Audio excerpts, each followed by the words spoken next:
हर इंसान में कुछ ना कुछ आदतें होती हैं, अच्छी और बुरी। जब तक आदतों का परिणाम अच्छा होता है वो आदतें हमें अच्छी लगती हैं, और धीरे धीरे ये आदतें विश्वास में बदल जाती हैं, और विश्वास कब अंधविश्वास बन जाता है हमें पता ही नहीं चलता।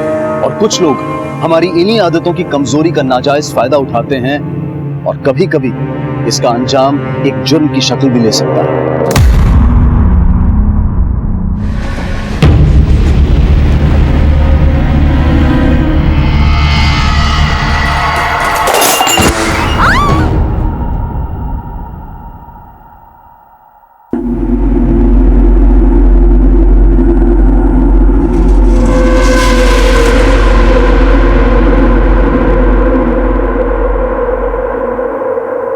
अबे 200 का खाया, 200 का टैक्स, बिल इतना बड़ा चढ़ा के जा बाहर देखो बोला।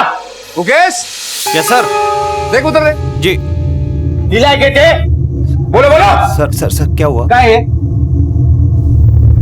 200 का खाया, 200 का टैक्स, इधर लिखा हुआ है क्या मैं पागल है? लेकिन सर ये जो टैक्स है ये गवर्नमेंट को जाता है, हमें नहीं मिलता है। जास्त डोको खाशील ना तो होटल ला ताला लागेल। सर क्या हुआ? क्या ये 200 का खा ले, 200 का बिल। ठीक है बाहर बैठ के बात नहीं ना काय बोलायचं नाही, बिल चेंज करा हे काय? ठीक है चेंज कर देते हैं। एक सेकंड सर। अब नैना को लेबर पेन शुरू हो गए हैं, इसलिए हम पड़ोस की दाई दोषी आंटी के घर लेकर जा रहे हैं। जी मैं हम निकलते हैं। मुकेश जरा देख लेना बाहर का। जी चलो बता।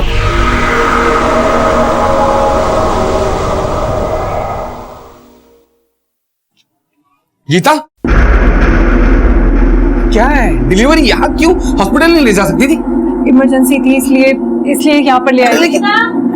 आई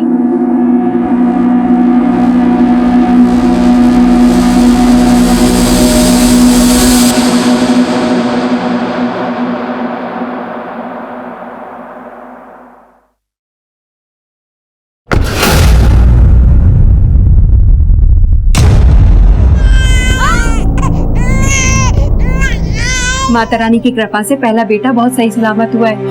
और दूसरा? वो अभी बताती हूँ।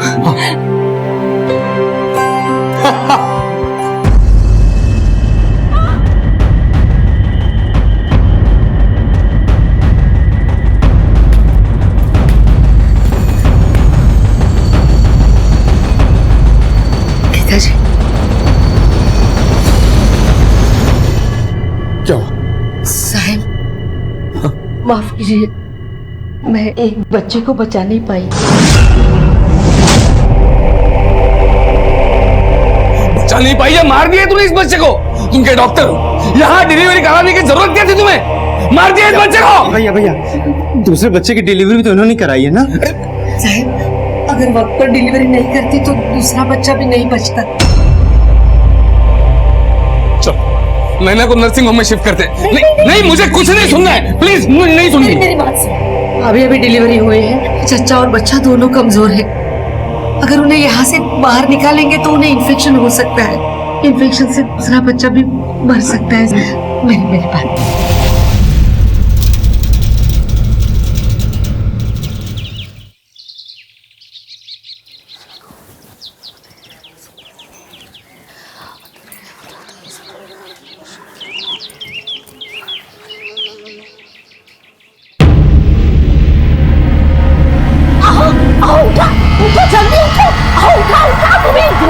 उठा जल्दी से उठो पहले। ये नैना भी घर में नहीं है, बच्चा भी घर में नहीं है।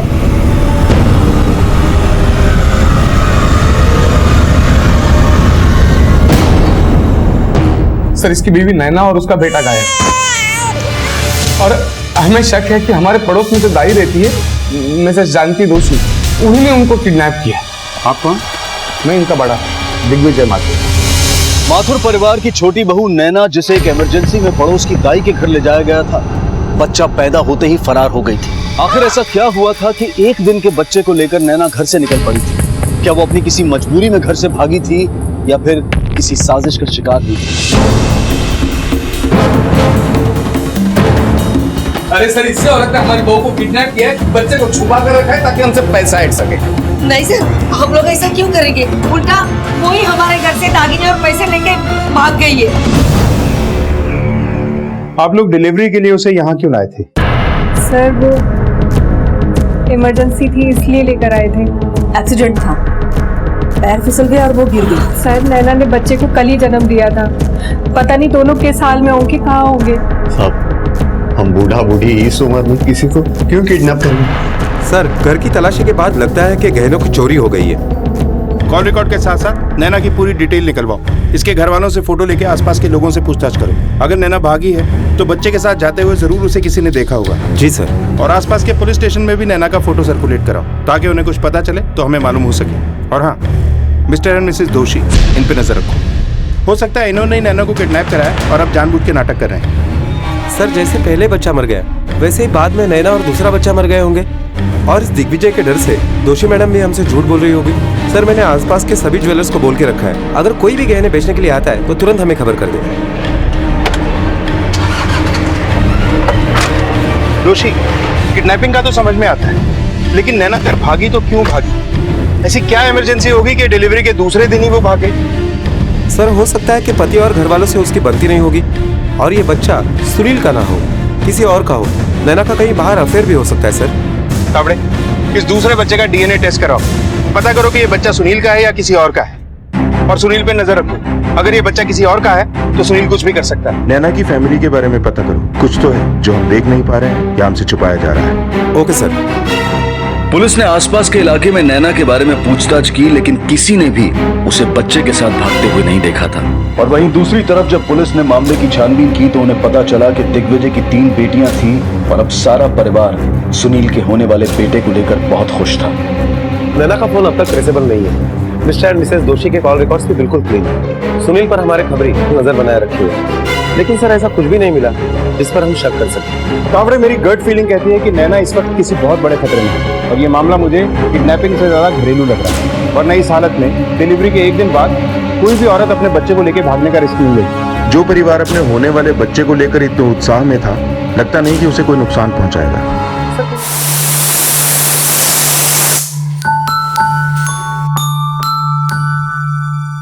मम्मा, आपको नैना आंटी की याद आ रही है ना? हाँ बेटा, तुम्हारा छोटा भाई हुआ भी लेकिन तुम उसे देख तक नहीं पाई। पता नहीं तुम्हारी चाची और तुम्हारा छोटा भाई किस हाल में होगा।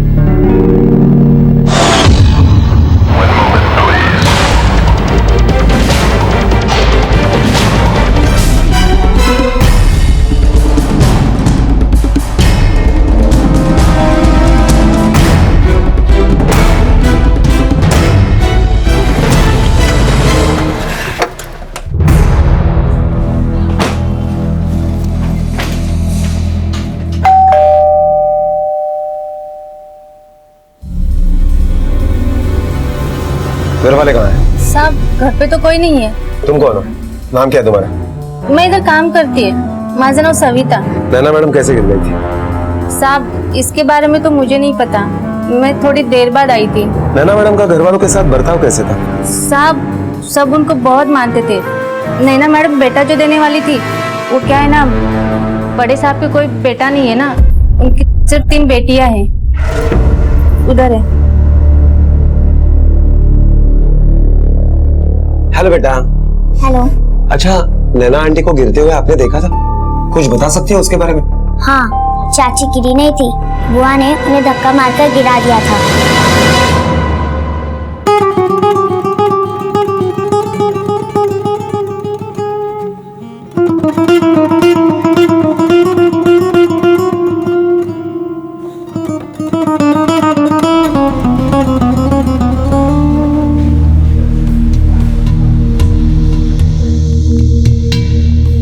कैसा लगा दोस्तों?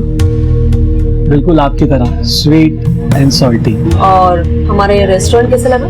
आपसे थोड़ा कम।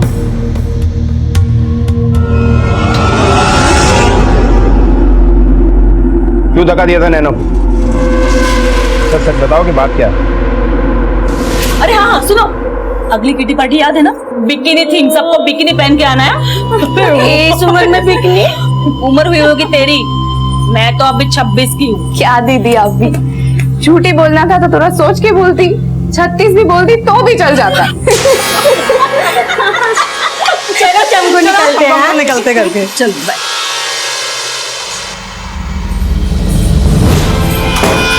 मेरे दोस्तों के सामने मेरा मजाक उड़ाती है। और मुझे क्या पता था कि मेरे धक्का देने से वो गिर जाएगा और उसके लेबर पेन शुरू हो जाएंगे।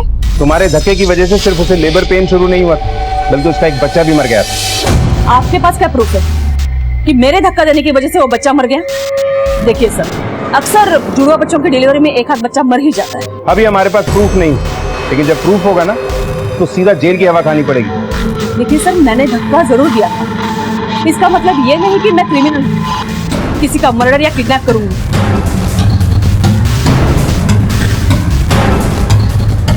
इसके कॉल रिकॉर्ड करो, काफी चालाक करो, इसकी बातों पे भरोसा नहीं कर सकते।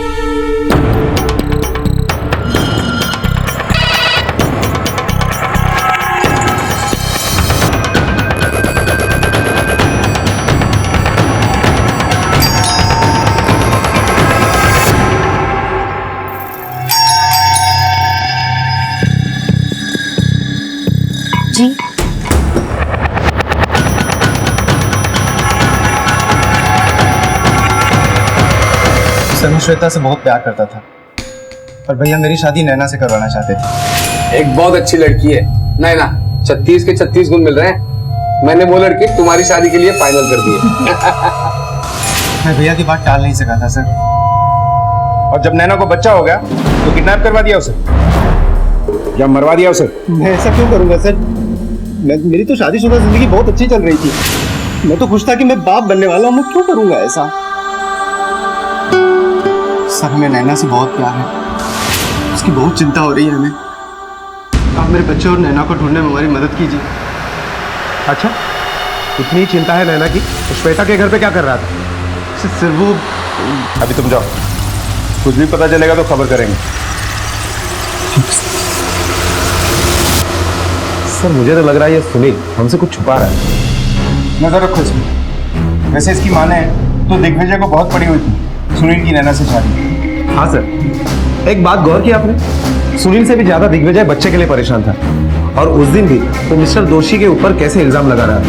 अरे सर, इससे हो रहा है हमारी बहू को किडनैप किया है, बच्चे को छुपा कर रखा है ताकि हमसे पैसा ऐड सके। नहीं सर, हम लोग ऐसा क्यों करेंगे? बुलाओ उसे। हे भगवान, हे देवा।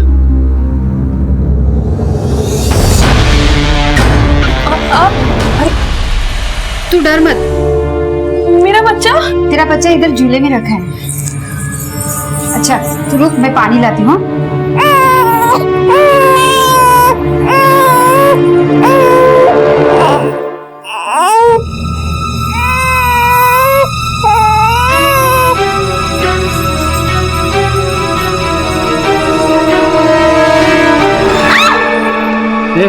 दरवाजा खोलना, मेरी बीवी ने ना दरवाजा बंद कर दिया। रामा, क्या रे? दरवाजा रोज का खोल। नाटक है तेरा। तू डर मत, ये मेरा आदमी है, रोज दारू पीते रहता है। निकल यहाँ से, चल। रामा, निकल, दरवाजा खोल निकल ना। यहाँ से। बेवड़ा रामा। का नाटक करता है। तू डर मत। अरे उसका तो रोज का नाटक है। तू बैठ, बैठ आराम से, पानी पी ले। सर मैंने सुनील की शादी नैना से करवाई थी क्योंकि सर मुझे एक बेटा चाहिए था। बेटा चाहिए था मतलब? तुम इतने यकीन के साथ कैसे कह सकते हो?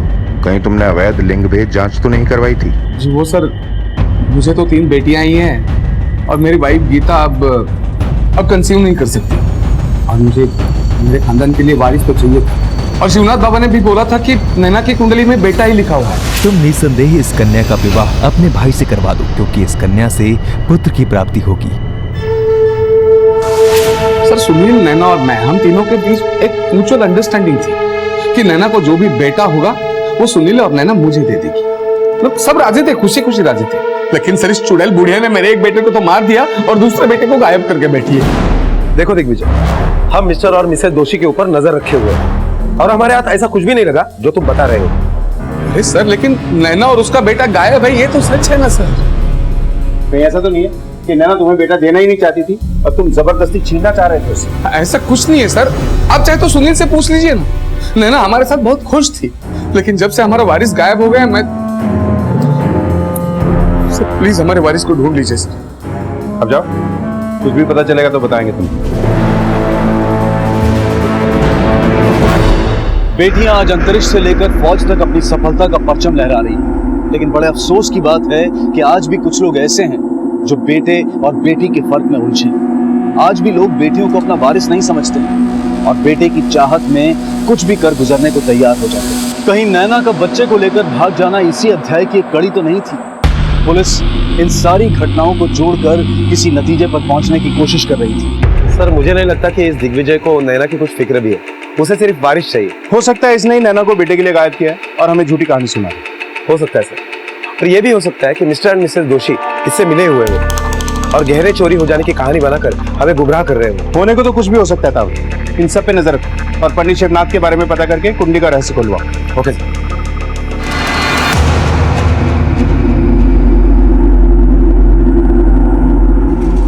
सुनील, इतने दिन हो गए, नैना का और उसके बच्चे का कुछ भी पता नहीं चला। पुलिस ढूंढ रही है ना उसे। एक बार मुझे मेरा बेटा मिल जाए, फिर औरत से हाथ जोड़ लूंगा मैं। मुझे मेरा बेटा चाहिए बस। आप ही कैसी बातें कर रहे हैं? नैना हमारे घर की बहू है, हमारी भी कुछ जिम्मेदारी बनती है ना। बस देखो गीता, जो लड़की मेरे बेटे को लेकर भाग जाती है उसके लिए मेरा कोई फर्ज नहीं बनता है। सर ये रही नैना की बच्चे की डीएनए रिपोर्ट। रिपोर्ट के हिसाब से तो बच्चे सुनील के ही, मतलब नैना का कोई लव या एक्स्ट्रा मैरिटल एंगल नहीं हो सकता। इसका मतलब है कि नैना और उसके बच्चे को किसी से जरूर खतरा होगा, इसीलिए वो भागी। लेकिन सवाल यह है कि नैना भाग किससे रही? या तो नैना ने बच्चा देने का इरादा बदल दिया, इसलिए भाग गई। सर हमने मिस्टर और मिसेस दोषी और सुनील इन तीनों के ऊपर नजर बनाए रखी, लेकिन अब तक कुछ हाथ नहीं लगा और चमको और सुनील के कॉल रिकॉर्ड्स भी क्लीन है। सर लेकिन मुझे अब भी चमको के ऊपर ही शक है, बहुत शातिर औरत है सर। सर लोगों से मिली जानकारी से पता चला है कि चमको और नैना की बनती नहीं थी और चमको से जब पूछताछ की तो उसे भी कोई अफसोस नहीं है इस बात का। आपके पास क्या प्रूफ है कि मेरे धक्का देने की वजह से वो बच्चा मर गया? इस चमको पे नजर रखो, क्योंकि हम मर्डर और किडनैपिंग के एंगल को रूल आउट नहीं कर सकते। इस नैना का फोन भी तो ट्रेस नहीं हो रहा। एक बार ये फोन ट्रेस हो जाए तो सब कुछ क्लियर हो जाए।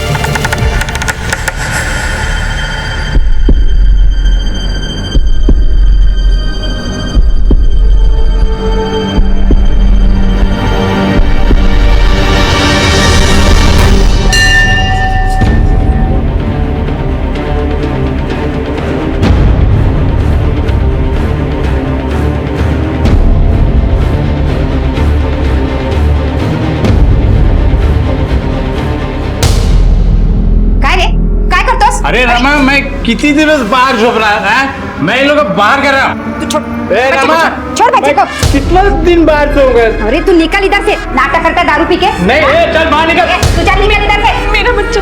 बाहर चल, बच्चा लेके बाहर चल। तू काळजी करू नकोस। रमा, इन लोगों को बाहर कर। सर बाबा तो यहाँ है नहीं, काफी लोगों से पूछताछ की तो पता चला है तो बहुत सारे लोगों के पैसे लेकर वो भाग गया। पता करोगे कहाँ भागा है? मिल गया तो बेटा और कुंडली दोनों का राज साफ हो जाएगा। बच्चे को बाहर ले जा तू। रमा, इसको बाहर निकाल, बच्चों को फेंक दूंगा। अरे तुम चलो अंदर। चल बात दूंगा रमा। दो दारू पी के नाटक करते हैं। खिटखिट है ना, कंटाळा आलाय मला तर याचा। वैताग आलाय जिसका रोज दारू पिऊन नाटक करतो। पर ताई ये सब मेरी वजह से तो हो रहा है ना। तू काळजी करू नकोस, मी आहे ना। मुझे तो बस यही लग रहा है ये मेरा आदमी दारू पी के इस बच्चे को कुछ ना करे। वो नशे में कुछ भी कर देता है। वो अपने घर वालों से बात कर लेना, उनको फोन कर दे, उनको भी समझ में आएगा ना तू यहाँ पे है। मैंने आज मन्नत मांगी कि नैना और नैना के बच्चे का पता चल जाए। पता नहीं कब पता चलेगा नैना का।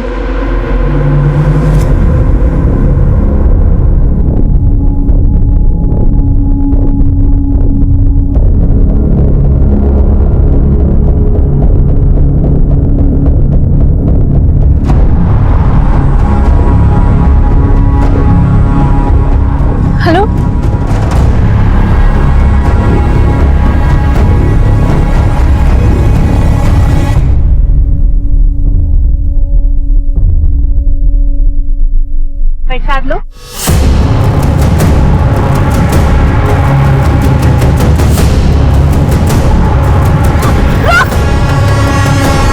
नहीं सर, कुछ देख नहीं पाई मैं। सर पूछताछ में पता चला है कि कुछ लोगों ने ये हादसा होते हुए देखा और उनका कहना है कि ड्राइवर का मुंह ढका हुआ था और गाड़ी को नंबर प्लेट भी नहीं थी। जरूर कुछ ऐसा था जो गीता नैना और बच्चे के बारे में जानती थी, इसीलिए वो खतरा बन गई। अब हमें ये पता लगाना होगा कि गीता का कातिल है कौन। जब तक पुलिस नैना और उसके बच्चे तक पहुंच पाती, गीता का कत्ल हो गया था। लेकिन गीता तो एक सच्ची और अच्छी घरेलू महिला थी। एक वही थी जिसे नैना की परवाह थी और नैना के गायब हो जाने के बाद वो बहुत परेशान भी थी। तो फिर कोई क्यों गीता जैसी महिला की हत्या करेगा या करवाएगा? पुलिस के लिए मिसिंग केस से शुरू हुआ ये सिलसिला अब एक सनसनीखेज मोड़ ले चुका था। मम्मा, मम्मा उठिए मम्मा, मम्मा।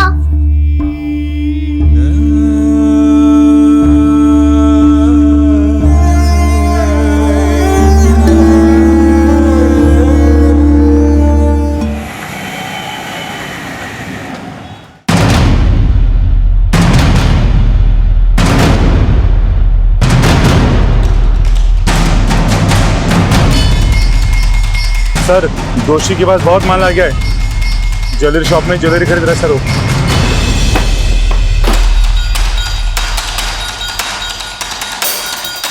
अब गहने छुपाने से कोई फायदा नहीं होगा मिसेस जोशी, क्योंकि हमें पता है कि ये गहने पिछले 1 साल से गिरवी थे। और तुम ये बताओ कि अगर ये गहने गिरवी थे तो नैना कौन से गहने लेकर भाग गई? और ये गहने छुड़ाने का पैसा आया कहां से तुम्हारे पास? बताओ, वरना अब तुम्हारी सारी जिंदगी जेल के सलाखों के पीछे जाएगी। नहीं नहीं साहब, सब हाथ जोड़ते, अब ये अंडा कहीं काम नहीं है। मुझे कोई काम पे रखता नहीं है। घर चलाने के लिए मैंने एक एक जेवर सब हम लोगों ने साहूकार के यहाँ देके उनसे पैसे उठाए थे। जैसे तैसे घर चला रहे थे। पता नहीं वो नैना को हमारे बारे में कहाँ से पता चला, और एक दिन वो यहाँ पे आई। और मैं आपकी मदद पैसों से कर सकती हूँ, लेकिन बदले में आपको भी मेरी मदद करनी पड़ेगी। मदद? कैसी मदद? मैं अपने बच्चे की डिलीवरी के लिए कुछ भी करके यहीं पे आऊंगी आपके पास। आपको ही मेरी डिलीवरी करनी पड़ेगी, और फिर डिलीवरी के बाद मैं अपना बच्चा लेके यहाँ से भाग जाऊंगी। भाग जाऊंगी? अगर किसी ने पूछा तो बोल दो कि चोरी करके भाग गई। इससे आप पे भी कोई शक नहीं जाएगा।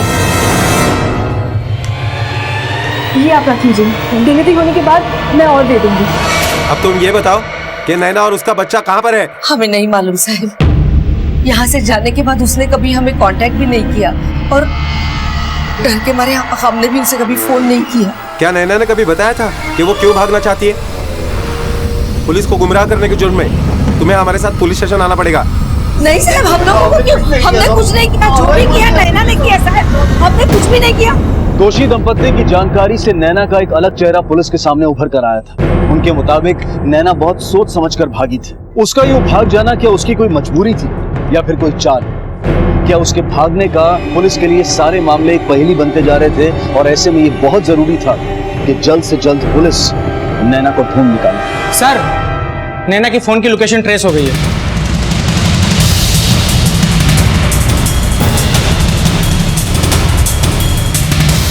हाँ पहुंच गए हम लोग। हाँ वही पर सर, लोकेशन यही। सर्च करो, नैना या उससे जुड़ा कोई सामान मिलता है क्या?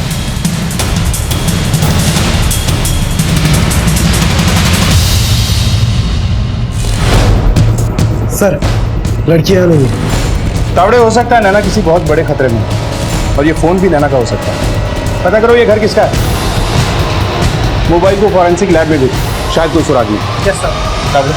अपने खबरियों को एक्टिव कर दो। बोलो दिग्विजय पे नजर रखें। हो सकता है अब नैना और बच्चे को लेकर वही भागा है, क्योंकि बच्चे की सबसे ज्यादा लालसा उसी को थी। तो नैना आखिर थी कहां? कहीं गीता के कातिल अब नैना के पीछे तो नहीं पड़े थे?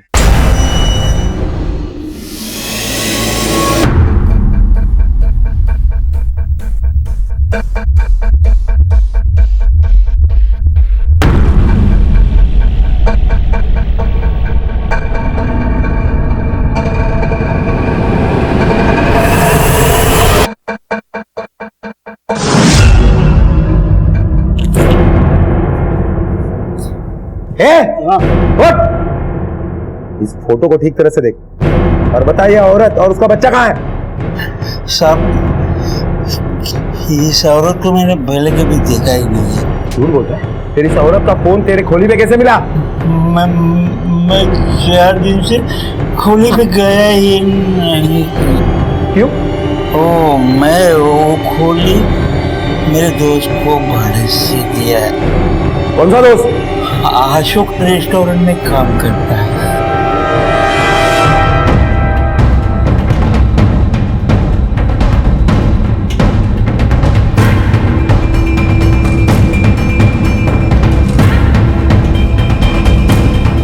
मुकेश कहाँ है? साहब वो तो आज काम पे नहीं आए। कहाँ रहता है वो?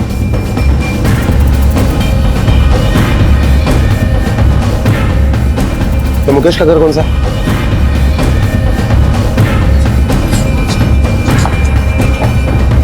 अगर कर हाथ जोड़ो।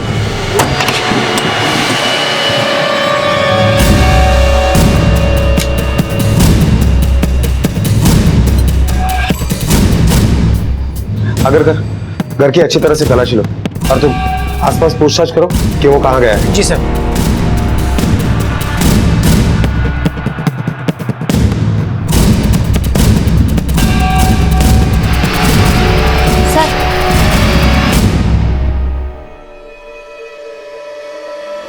नैना के अकाउंट में मुकेश पैसे भरता था? कुछ पता चला? सर पड़ोसी ने बताया है, वो अभी अभी यहाँ से निकला है। अगर कर एक काम करो, rickshaw stand, taxi stand, bus stand, railway station हर जगह अलर्ट कर दो। वो शहर छोड़ के बाहर नहीं जाना चाहिए। सर गीता को कौन क्यों मरवा सकता? हो सकता है गीता को नैना के ठिकाने के बारे में पता चल गया हो और नैना ने गीता को मरवा दिया, या इस हत्या के पीछे चमकू भी हो सकती है। हो सकता है गीता को पता चल गया हो कि चमकू ने अपनी जेलिस की वजह से नैना को गायब किया। इस चमकू पे नजर रखो।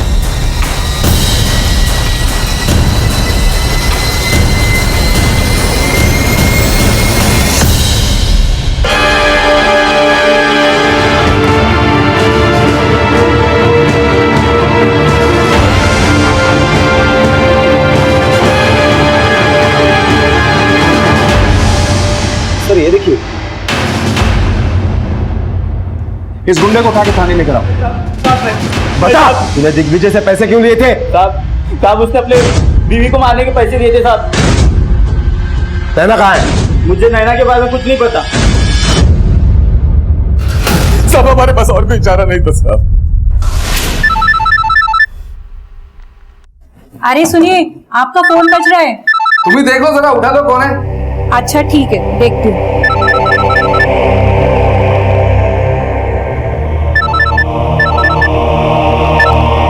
साहब वो नैना तो भाग गई, मार नहीं पाए हम उसे।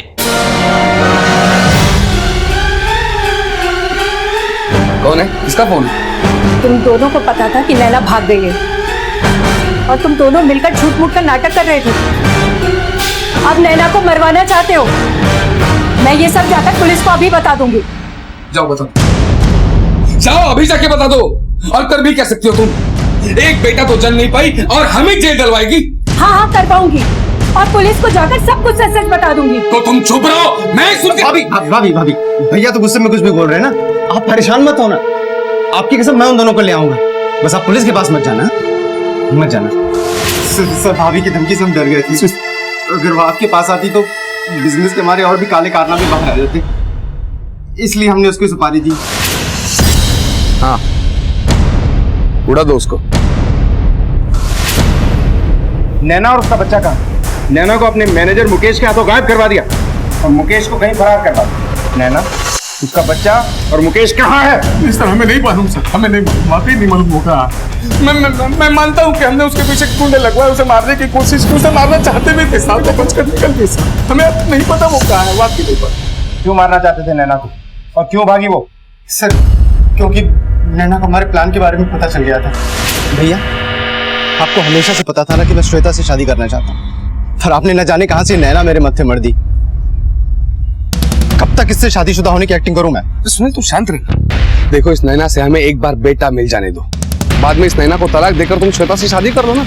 फिलहाल समझो कि तुम अपने भाई की बहुत बड़ी मदद कर रहे हो। अच्छा तो ये प्लान है तुम लोगों का। मैं भी देखती हूँ कि मुझे दूध में से मक्खी की तरह कैसे निकालते हो तुम लोग। अगर मुझसे बेटा चाहिए ना तो बदले में मुझे भी कुछ देना पड़ेगा। देना पड़ेगा मतलब? नैना क्या चाहिए? मुझे रेस्टोरेंट में पार्टनरशिप चाहिए, तभी बेटा मिलेगा। हमने उसकी पार्टनरशिप वाली बातों में हामी तो भर दी सर, लेकिन बाद में तय किया था कि बेटा होते ही उसे रास्ते से हटा देंगे साहब, उसे मार देंगे। ये क्या किया भैया आपने? रेस्टोरेंट उसको पार्टनरशिप दे दी? सुनील, जरूरत पड़ने पर गधे को भी बाप बनाना पड़ता है।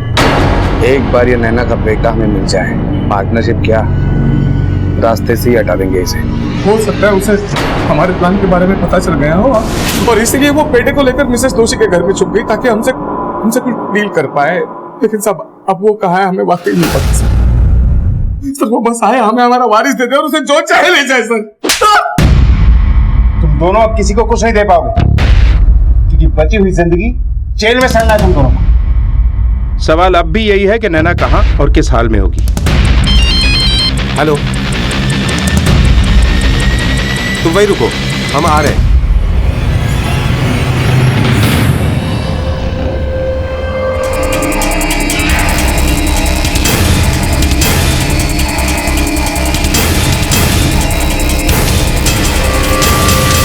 मैं आपको सच सच बताता हूँ, सब नैना जो थी एक नंबर की लालची थी साहब। मेरे पैसों पे पली और अब मेरे पैसों पे कब्जा करना चाहती थी। सब हमें पता है कि शादी से पहले तू नैना का खर्चा उठाता था। तेरे कौन से पैसे पे कब्जा कर रही थी वो? बोल। वो रेस्टोरेंट की पार्टनरशिप के पैसे साहब, जो दिग्विजय सर के साथ मेरी बात हुई थी। ये लड़की मेरी मौसेरी बहन है और अनाथ भी है। इस लड़की की शादी अपने सुनील सर से करवा दो सर, और उन दोनों से जो बच्चा होगा ना सर, उसे आप अडॉप्ट कर लो, क्योंकि सर इसके कुंडली में साफ साफ लिखा हुआ है लड़का ही होगा। अगर सर आपको भरोसा नहीं है तो आप शिवनाथ बाबा के पास जाकर चेक करवा लो। अगर इससे बेटा होता है तो तू जो भी मांगेगा ना मैं तुम्हें दे दूंगा। सर मुझे इस रेस्टोरेंट में पार्टनरशिप चाहिए। सब दिग्विजय सर बच्चे के लिए पागल हो गए थे और ऊपर से अंधविश्वासी भी थे। मैंने शिवनाथ बाबा को बोल के झूठी कुंडली बदलाई और दिग्विजय सर को उनसे मिलवाया। इस तरह से साहब मैंने उनको अपने जाल में फंसा। लेकिन सर दिग्विजय साहब बहुत बड़े धोखेबाज निकले। सर अब तो आपको बेटा भी होने वाला है, तो सर वो पार्टनरशिप के पेपर पे साइन कब करोगे आप? थोड़े दिन रुक जाओ, एक और पार्टनर भी जुड़ना चाह रहा है, उसे रास्ते से साफ करके तुम्हें बता दूंगा। बच्चा पैदा होते ही नैना भाग गई, मुझे लगा सब चौपट हो गया, मेरी पार्टनरशिप गई। आपके आने के बाद मैंने शिवनाथ बाबा को बोला कि आप शहर छोड़ के चले जाएं, लेकिन सर मेरी किस्मत अच्छी थी। नैना ने 10 दिन के बाद मुझे फोन किया। हेलो हेलो मुकेश भैया। नैना तू कहाँ है? मुकेश भैया वो दिग्विजय और सुनील ने मेरे पीछे गुंडे छोड़ रखे हैं। मैंने उनका सारा प्लान पहले ही सुन लिया था। वो चाहते कि वो मुझे मार के मेरे बच्चे को लेके जाए। मैं आपको बाकी की बातें घर ही आके बताती हूँ। नहीं, तू मेरी बात सुन, तू मेरे घर पे मत आ। फिर मैंने नैना को अपने बेवड़े दोस्त के घर पे बुलाया। मुझे लगा अगर वो मेरे घर पर रहेगी और पुलिस को शक हो गया तो पुलिस मुझे पकड़ के ले जाएगी। देख नैना, तू यहाँ मेरे साथ पूरी तरह से सेफ और सुरक्षित है। तू और तेरा बच्चा मेरे पास है। अब मैं दिग्विजय के साथ अच्छी तरह से पार्टनरशिप की डील कर सकता हूँ। पार्टनरशिप की डील? हाँ, रेस्टोरेंट की पार्टनरशिप की डील। नैना क्या हुआ बता तो। कहीं आपने मेरे बच्चे के बदले की रेस्टोरेंट की पार्टनरशिप की डील तो? हाँ, उन्होंने ऐसी ही डील मेरे साथ भी की थी। यही तो था उनका प्लान, मुझे मार के मेरा बच्चा और रेस्टोरेंट दोनों हड़पना चाहते थे। बड़ा आपको पार्टनरशिप की डील देंगे, शादी मैं करूं, बच्चा पैदा मैं करूं और जिंदगी भर खाएंगे मलाई आप। ऐसा तो बिल्कुल नहीं होगा। डील तो मैं ही करके रहूंगी। एक और पार्टनर भी जुड़ना चाह रहा है, उसे रास्ते से साफ करके तुम्हें बता दूंगा। नैना एक बच्चे को नीचे रखो। हम बैठ के बात करते हैं। एक बच्चे को नीचे रखो, हम बात करते हैं ना। नैना एक बात बता, वो पार्टनर तुम थी जिसकी वजह से दिग्विजय ने मुझे पार्टनर बनने से मना कर दिया था? हाँ।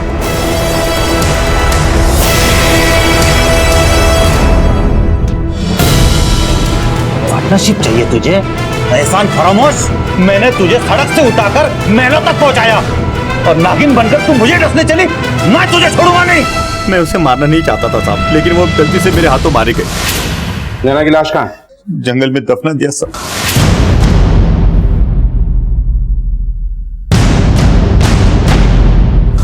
और बच्चे को भी फेंक दिया?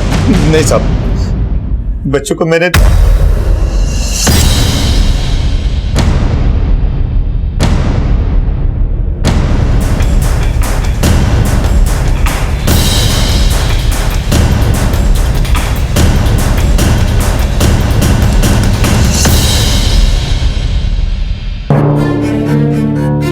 मुकेश ने हमें सब बता दिया।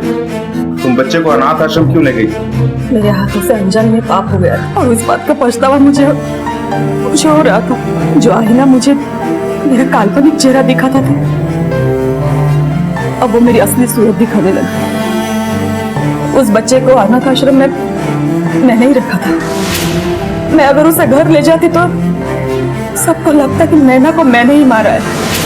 2 साल बाद उसी बच्चे को अडॉप्ट करने वाली थी। मुझे बच्चा भी मिल जाता और बच्चा अपने परिवार में ही रहता। अगर यही सोच तुमने वक्त रहते अपना ली होती ना, तो आज तुम्हारी जिंदगी इस तरह बर्बाद नहीं होती। और उसे पोस्टमार्टम के लिए भेज दिया। आखिरकार एक जुर्म का पर्दाफाश हुआ, लेकिन एक नवजात शिशु का जीवन उथल पुथल हो गया। उसे खबर तक नहीं थी कि उसकी मां अब इस दुनिया में नहीं रही और उसके परिवार वाले जेल की सलाखों के पीछे। वो बच्चा इस खानदान का वारिस होकर भी लावारिस रह गया। बुरी आदतों से पनपा ये विश्वास और अंधविश्वास का खेल स्वार्थ की तरफ ले गया और अंत में जुर्म के बीज बो गया। हमें अपनी आदतों पर नजर रखनी चाहिए। समय समय पर मूल्यों और नैतिकता के मापदंड पर उसे आंकना चाहिए। हमारी रोजमर्रा की बुरी आदतें कब हमें अपना शिकार बना लें, ये पता ही नहीं चलता। इसलिए बेहद जरूरी है कि हम अच्छी आदतें अपनाएं और बुरी आदतों की जंजीरों को तोड़कर सही मायनों में खुद पर आजादी पाएं। देखते हैं हमारे आज के एपिसोड की दूसरी कहानी। आइए सर, ये डॉक्टर पटेल, केदार सिंह के बड़े बेटे मनोज सिंह के साइकियाट्रिस्ट। बैठिए। सर, मनोज पिछले 2 साल से इस गिल्ड से बाहर ही नहीं आ पा रहा है कि वो अपनी पत्नी को उसके जीते जी खुश नहीं रख पाया। मनोज की वाइफ कविता को हुआ क्या था? सर, उसे कैंसर था और मनोज को ड्रिंक करने की हैबिट थी और इसी वजह से दोनों का झगड़ा होता था। लेकिन कविता को खोने के बाद मनोज ट्रॉमा में चला गया और उसकी हालत ऐसी हो गई कि वो किसी से बात तक नहीं कर पाता था। तो अब उसकी मेंटल कंडीशन कैसी है? मतलब इतना वायलेंट होता है कभी कभी कि किसी को नुकसान पहुंचाए? सर, पहले वो वायलेंट हुआ करता था, पर किसी और पे नहीं बल्कि खुद को ही हार्म पहुंचाने की कोशिश करता था। तो आपको कभी ऐसा नहीं लगा कि उसे मेंटल असाइलम में भेजना चाहिए? सर, मुझे बिल्कुल ऐसा लगा कि उसे मेंटल असाइलम भेजना चाहिए और इसी सिलसिले में मैंने उसके फादर के साथ बात भी की थी, पर मनोज की मदर उसे अपने पास ही रखना चाहती थी।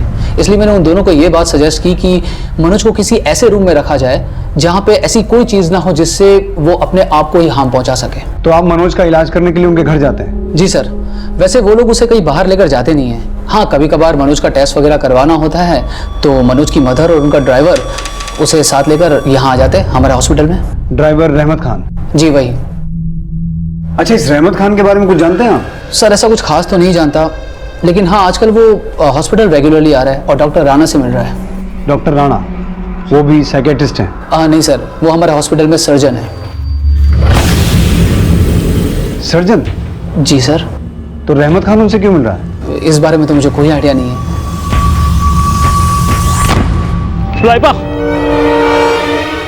लाइबा, लाइब, सुनो, लाइबा, लाइबा, लाइब।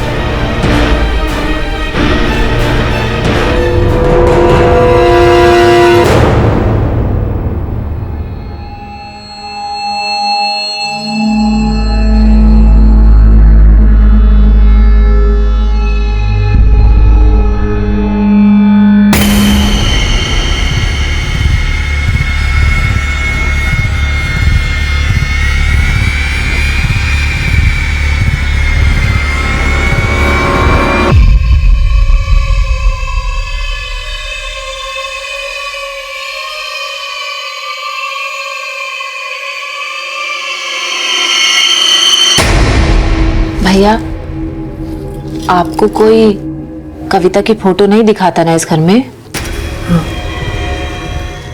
कविता की फोटो देखना चाहते हो? मैं दिखाती, देखो देखो कविता की फोटो।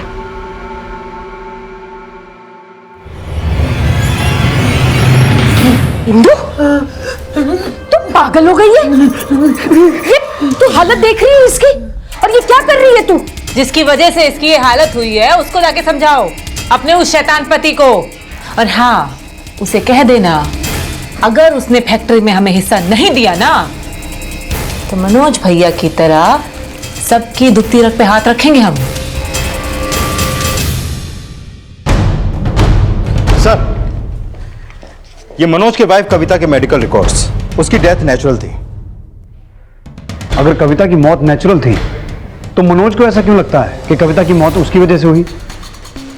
शर्मा, डॉक्टर पटेल ने हमें बताया था कि रहमत खान आजकल किसी सर्जन से मिल रहा है, डॉक्टर राणा से। लेकिन हाँ, आजकल वो हॉस्पिटल रेगुलरली आ रहा है और डॉक्टर राणा से मिल रहा है। और जिस रात बुलबुल गायब हुई, रहमत खान ने केमिस्ट से इंजरी से रिलेटेड दवाइयां खरीदी थी। शायद डॉक्टर राणा और रहमत खान की मुलाकात का राज बुलबुल की इंजरी से हो, और जिसकी वजह शायद मनोज हो। Excuse me sir. हेलो।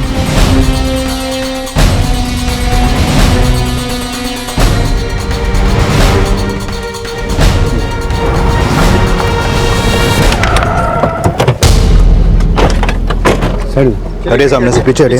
पीछे हो जाइए, पीछे हो जाइए। फोन किसने किया था? साहब, हमने फोन किया था।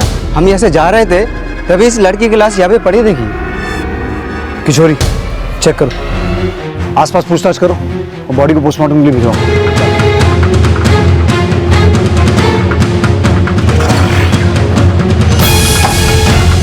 लाइबा कहाँ है? घर पे आई नहीं लाइबा? नहीं आई मतलब? आप ही के साथ तो गई थी और आप ही हैरान हो रहे हो। हम आपको बताते, आप चलो।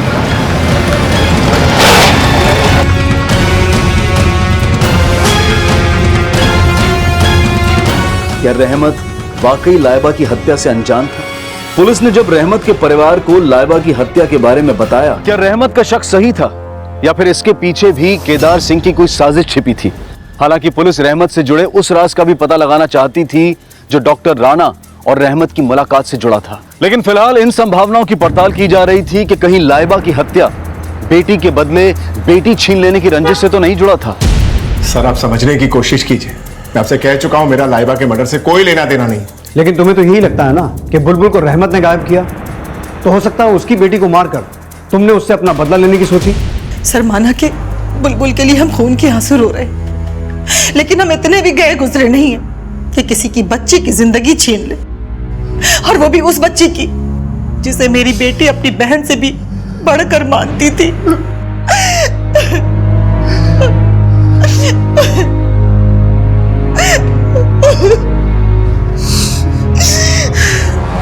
सर, पता चला था कि बुलबुल का बाप लाइबा के धर्म से भी नफरत करता है। सर, कोई बुलबुल के गायब होने का चक्कर इन सब से जुड़ा? मुझे नहीं लगता शर्मा कि बुलबुल के गायब होने से इनका कोई लेना देना है, लेकिन लाइबा के मर्डर में बुलबुल के मदर या फादर दोनों का हाथ हो सकता है। पता लगाओ, लाइबा की हत्या के दौरान ये दोनों कहाँ थे और उस वक्त रहमत कहाँ था। लाइबा ने रहमत खान की मर्जी के खिलाफ केदार सिंह के बेटे मनोज के बारे में बोला। वो घर में ना वो लोग किसी को एक कमरे में बंद रखते हैं। हो सकता है लाइबा कोई और राज भी जानती हो जो उसकी हत्या की वजह बना। देख, मैंने खास तेरे लिए बनाया, ये ले। मनोज, ले बेटा। नहीं खाना हमको। क्यों? हमने मारा ना उसको।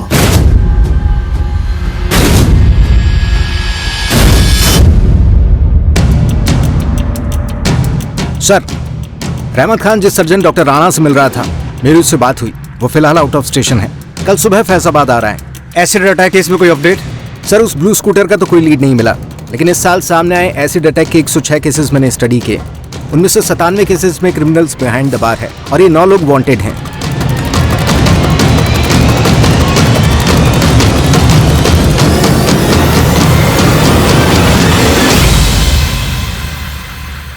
प्रीति और शिल्पी पर जिन एरियाज में एसिड फेंका गया था, लाइबा और रहमत खान को अबू सराय में एक साथ देखा गया था।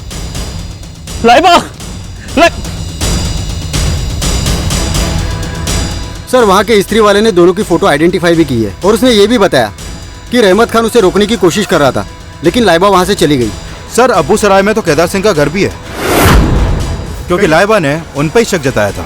अगर लाइबा की हत्या में केदार सिंह की फैमिली का हाथ है तो ये राज रहमत खान भी जानता होगा। लेकिन सर रहमत खान ने तो खुद बुलबुल के पेरेंट्स पे शक जताया था। रहमत खान केदार सिंह की फैमिली के वफादार है। वो तब तक सच नहीं उगलेगा जब तक हम उसे रिमांड पर नहीं लेंगे, और उसे रिमांड पर लेने के लिए हमारे पास ठोस सबूत होना चाहिए। जब तक डॉक्टर राणा हमसे ना मिले, रहमत खान पे कड़ी नजर रखो और ये पता लगाओ कि जिस दिन लाइबा की हत्या हुई उस दिन रहमत खान और लाइबा केदार सिंह के घर गए थे। सर कुछ सैंपल है, तुम्हारा देखो।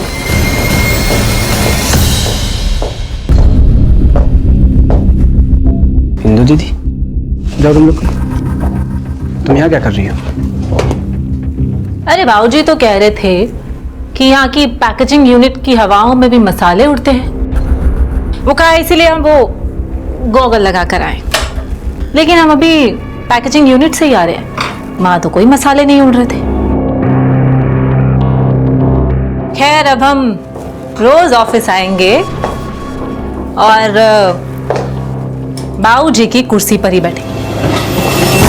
जबरदस्ती बिजनेस में घुसना चाहती हो तुम? घर जाके मालपुआ बना के खाओ ना आराम से। और वैसे भी बाबूजी हमको कौन सा बिजनेस पार्टनर बना लिए हैं, तनख्वाह तो देते हैं। अब तुम ठहरे भोंदू, तो क्या हम भी भोंदू बन जाए? ये ऊंधू भोंदू वाली लेना, जाके अपने हस्बैंड को बोलो, वही सुनेगा तुम्हें। हम जानते हैं कि वो भोंदू है, लेकिन आज से इस ऑफिस की धनिया मिर्ची हल्दी इंदू के नाम से ही बिकेगी, समझे? दीदी क्यों तमाशा करते हुए जा रहे हैं यहाँ पे? तुम जाओ घर पे बात करेंगे। हम तमाशा बना रहे हैं? हिम्मत रख खान, औलाद है तू। बेटी तो मोम जैसी थी भैया जी, इन हाथों से खिलाया उसे। खान अब होने को कोई नहीं डाल सकता, लेकिन भरोसा रख, उस बुलबुल के बाप को हम अंदर करवाएंगे जरूर। ये कुछ पैसे रख ले।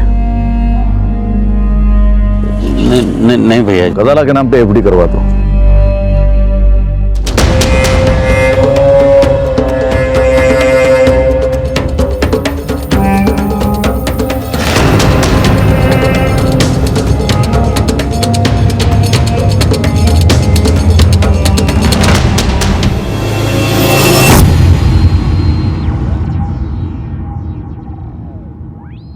खान तुम्हारी बीवी बच्चे अब हमारी जिम्मेदारी है, और हाँ तुम्हारे बेटे को हमारी कंपनी में काम पे लगवा दो।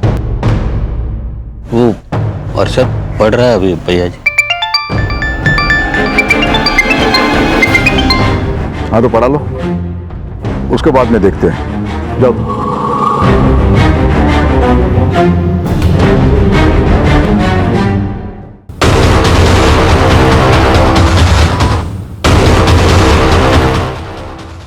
बाबूजी, इंदू ने मेरे साथ ठीक नहीं किया बाबूजी। अरे पर हुआ क्या है तो बता। अरे पूरे ऑफिस के सामने मेरे मुंह पे मिर्ची का पाउडर मार के गई वो। तो तू भी कार्तिक की तरह फंस हो गया ना इंदू से। आने दे उसे, हम बात करते हैं।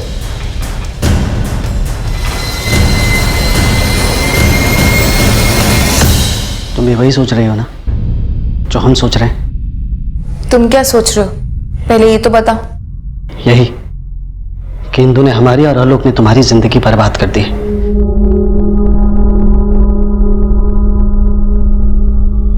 इन दोनों बहन भाइयों ने जिंदगी बर्बाद कर दी हमारी। एक झूलन देवी तो दूसरा मालिया। शिक्षा तो आप ही ने दी है ना, जो दी है वही वो दिखा रहे हैं, लेकिन तभी भी आपको अकल कहाँ आई है? अब आप अपने नवासे को अपने जैसा बनाना चाहते हैं। अरे पैदा तो तुम ही की थी ना उन निकम्मों को, और हमारे नवासे को हम हमारे जैसा नहीं बनाएंगे तो क्या तुम्हारा पागल बेटा हमारा बिजनेस संभालेगा? असली चिराग वही है, लेकिन आपने कभी उसकी कद्र नहीं की। अरे काय का चिराग, सबसे बड़ा बोझ है वो हमारा।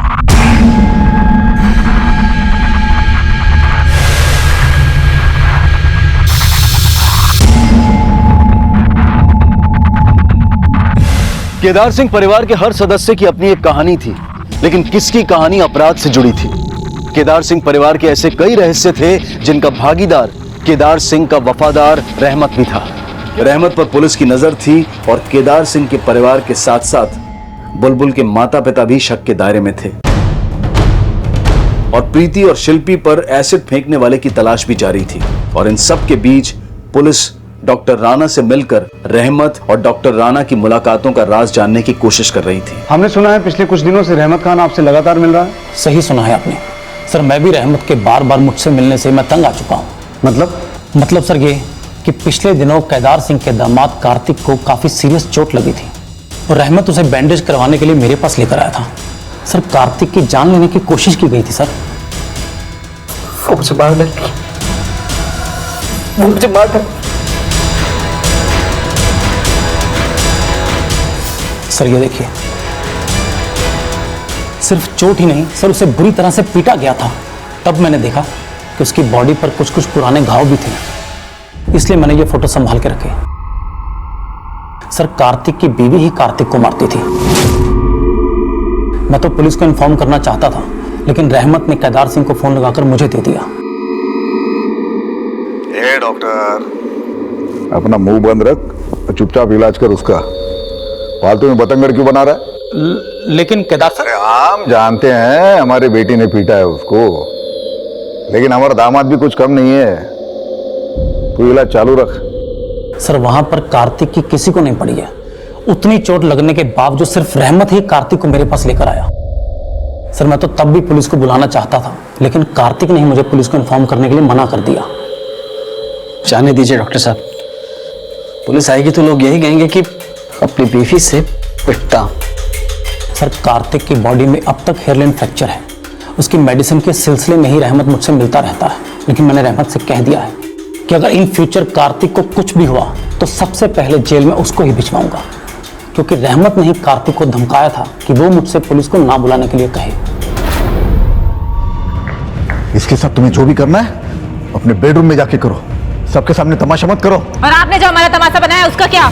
छोड़ हमें। भी तो बिजनेस में हिस्सा देने से मना किया है। अगर यही रवैया रहा तुम्हारा तो प्रॉपर्टी और घर से बेदखल कर दूंगा। वैसे ही बहुत लोगों की हाय लगी है आपको। अगर हम आप पे चढ़ गए ना तो आपका क्या हाल होगा आप जानते हैं ना। हिस्सा से निकालेंगे। सर अब तक हम मान रहे थे कि डॉक्टर राणा और रहमत खान की मुलाकात का राज बुलबुल की मिसिंग केस से जुड़ा होगा, लेकिन यहाँ तो इंदु और कार्तिक की कहानी सामने आई है। इनकी कहानी भी पता कर लेंगे शर्मा, लेकिन समझना यह भी होगा कि बुलबुल के गायब होने का कनेक्शन वाकई केदार सिंह और उसकी फैमिली से जुड़ा है या फिर रहमत खान से या फिर मालिक नौकर दोनों से। और लाइबा का मर्डर किसने किया? सर पोस्टमार्टम रिपोर्ट के मुताबिक लाइबा की हत्या शाम 5 से 6 बजे के बीच हुई, लेकिन उस वक्त बुलबुल के पेरेंट्स का क्राइम सीन पे मौजूद होने का कोई क्लू अभी तक हमें नहीं मिला है। और सर उनके पड़ोसियों का भी कहना है कि उस दौरान वो दोनों अपने घर में ही थे। लेकिन ये साफ है कि लाइबा की हत्या से पहले लाइबा और रहमत खान ये दोनों केदार सिंह के घर पे गए थे। सर लेकिन इस बार की पूछताछ में उन दोनों का केदार सिंह की कंपनी केएस स्पाइस से कनेक्शन जरूर सामने आया है। सर मैं केएस स्पाइसेस में जॉब का इंटरव्यू देने गई थी एक बार, लेकिन सर वहां से मुझे कोई कॉल नहीं आया। सर केएस स्पाइसेस वाले टीवी का एक ऐड बनाने वाले थे और एक कोऑर्डिनेटर के थ्रू मैं उसमें एक्टिंग करने के लिए फाइनल भी हो गई थी, पर बाद में पता चला कि अब वो ऐड नहीं बनाना चाहते। लेकिन उनके केएस स्पाइसेस से कनेक्शन का उन पर हुए एसिड अटैक से क्या कनेक्शन हो सकता है? सर कनेक्शन का तो पता नहीं, लेकिन उन दोनों ने कहा कि उनकी केएस स्पाइसेस में जो भी मीटिंग हुई वो केदार सिंह के बेटे आलोक से हुई। लेकिन सर उन्होंने आलोक पर कोई शक नहीं जताया। सर प्रीति और शिल्पी का केदार सिंह के बिजनेस से कनेक्शन था। बुलबुल और लाइबा केदार सिंह की बहू ऋचा सिंह से डांस सीखती थी। सर 4 विक्टिम लड़कियों का एक ही फैमिली से कनेक्शन होना कोई इत्तेफाक तो नहीं हो सकता। लेकिन इन चारों विक्टिम्स में से एक का मर्डर, एक गायब और 2 पर एसिड अटैक। अब ये बात अभी भी अंदाजे पर ही टिकी हुई है कि बुलबुल और लाइबा के केस का इन दोनों एसिड अटैक से कोई कनेक्शन है या फिर ये एसिड अटैक का केस अलग है। प्रीति, शिल्पी, बुलबुल और लाइबा, मान लो कि इन चारों का केस कनेक्टेड है, तो इन चारों के केस में एक ही चीज कॉमन है, वो है ऋचा सिंह का पति आलोक सिंह। क्योंकि प्रीति और शिल्पी की आलोक सिंह से ही मीटिंग हुई और आलोक की ऋचा के स्टूडेंट लाइबा और बुलबुल से बोलचाल भी थी। इस आलोक सिंह की पूरी इंफॉर्मेशन निकालो और इस सिंह परिवार के जितने भी सदस्य हैं सबके बारे में अच्छे से पता करो। सर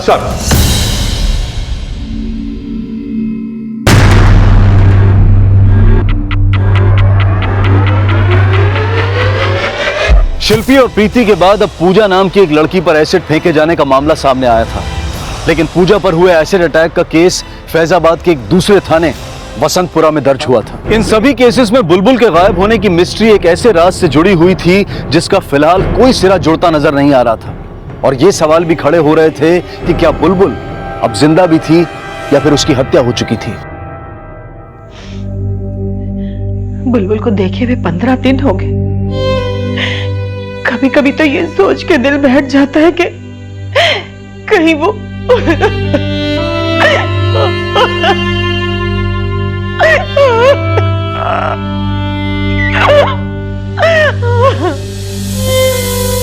बुलबुल बेटा, पहले आराम से नाश्ता कर लो, उसके बाद क्लासेस चली जाना। मम्मी लाइबा और रहना चाचा आ गया। ये तो ले लीजिए। जिसे चाचा कहते कहते हमारी बिटिया थकती नहीं थी, आज वही कमीना हमारी बेटी को खा के।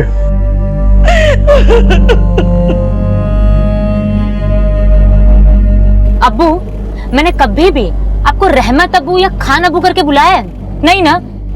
लेकिन ये बुलबुल कभी भी आपको रहमत या खान लगाए बिना चाचा बोलती ही नहीं। तेरी प्रॉब्लम क्या है लाइबा, अगर मैंने तेरे अब्बू को चाचा जान बनाया? क्यों चाचा? बेटा तेरा दिल करे तो तू भी रहमत अब्बू या खान अब्बू कह के बुलाया कर। आप बहुत वफादार हैं अब्बू, अपने मालिक के लिए अपनी बेटी को पराया कर दिया। नहीं बात करनी हमें। लाइबा मेरी बात सुनो। लाइबा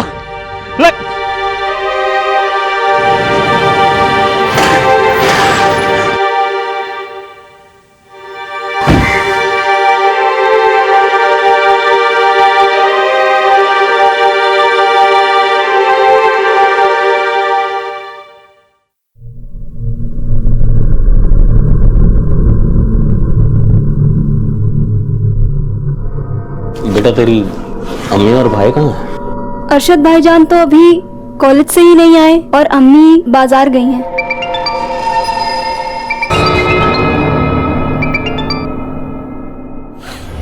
हेलो, रहमत खान, सब इंस्पेक्टर प्रवीण शर्मा बोल रहा हूँ।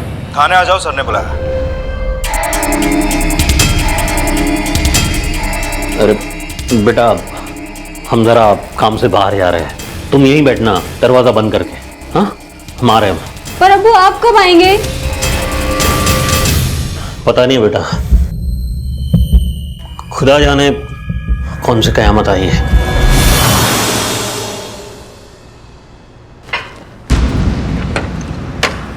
जितने दिन भी है ना, अच्छे से रह लो, कि मैं और तुम दोनों इस घर के बाहर से, लेकिन हमारे जितने भी दुख और तकलीफ है ना, वो इसी घर की वजह से।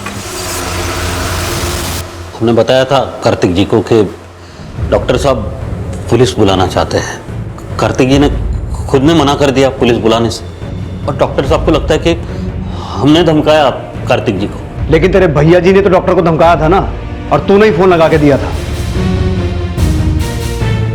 मालिक है वो हमारे, उन्होंने बोला कार्तिक जी को अस्पताल ले जाओ, हम ले गए। अब अस्पताल में जो कुछ भी हो रहा है वो भी तो बताना मेरा फर्ज है ना सर। लेकिन इतना तो जानता होगा कि कार्तिक को उसकी बीवी पीटती थी।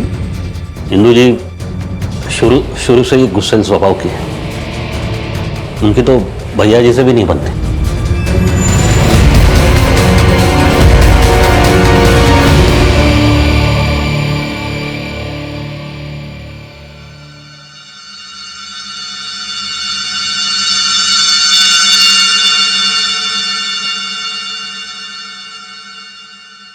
ये कार्तिक तेरे भैया जी का घर जवाई क्यों बना? कार्तिक जी के पिताजी भैया जी की कंपनी में नौकरी करते थे, बस इतना ही मालूम। और तेरे भैया जी का बेटा आलोक, उसके बारे में क्या जानता है?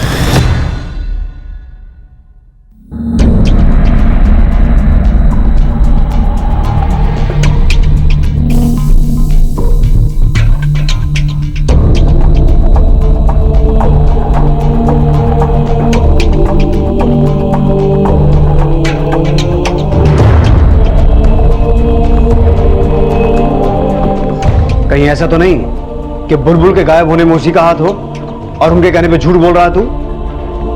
बुलबुल के साथ हमने कुछ नहीं किया, हमने उसे सही सलामत उसके गली के बाहर छोड़ा था।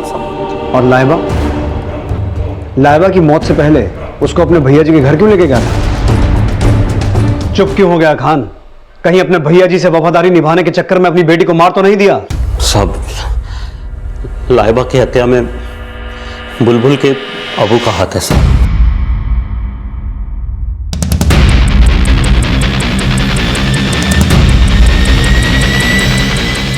अब तो ये कहेगा कि बुलबुल के गायब होने में भी उन्हीं का हाथ है, तो हम तेरी बात मान लेंगे? हमने वैसा तो नहीं बोला साहब, हम सिर्फ इतना जानते हैं कि बुलबुल के गायब होने में ना तो हमारे भैया जी का हाथ है और ना ही हमारा। मालिक! मालिक!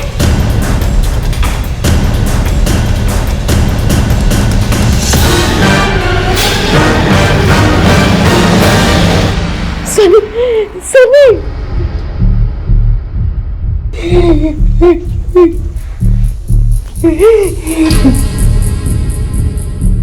सर शायद खीर में जहर मिला हुआ था। इस कमरे में और किचन में जो भी खाने का सामान और बर्तन है सबको फोरेंसिक जांच के लिए भेजो और बॉडीज को पोस्टमार्टम के लिए भेजो। Okay sir. साहब, कार्तिक भैया ने अपनी खीर खुद ही परसी थी और वो खीर तो घर के सब लोगों ने खाई। पता नहीं उनकी खीर में कैसे जहर आ गया। कैसे मतलब क्या? किसी ने तो मिलाया ही होगा ना? सर मुझे बिल्कुल आइडिया नहीं है किसने की और कैसे उनके खीर में पॉइजन मिला है। सर, मुझे लगता है शायद कार्तिक जी ने खुद वो जहर मिलाया था। वो खुद क्यों जहर मिलाएगा? सर, वो अपनी जिंदगी से तंग आ गए थे। यहाँ उनकी कोई इज्जत नहीं करता था और उनकी बीवी तो सबके सामने उन्हें पीटती थी। सर, शायद वो ये बर्दाश्त नहीं कर सके। कार्तिक ने हताशा में खुद को और शायद बदला लेने के लिए इंदु को मार दिया, लेकिन अपने बेटे सनी को जहर क्यों दिया? कुछ समझ में नहीं आ रहा है। उस कमीने को खुद को मारना था तो हमारे नवासे को क्यों मारा? मरी तो आपकी बेटी भी है केदार सिंह जी, उसके मरने का दुख नहीं है? दुख तो है, पर उसी ने उकसाया होगा कार्तिक को यह सब करने के लिए। बरसों से अपने तलवों के नीचे दबा के रखा था कार्तिक को। लेकिन आपने भी तो कार्तिक को घर जवाई बना के रखा हुआ था। कार्तिक को इंदु के पापा ने घर जवाई बनाया, पर वो तो हमारे खानदान का दाग बन गया। दाग मतलब? साहब, ये जहर देने की हरकत उसने की, इससे तो हमारे परिवार की बदनामी होगी ना।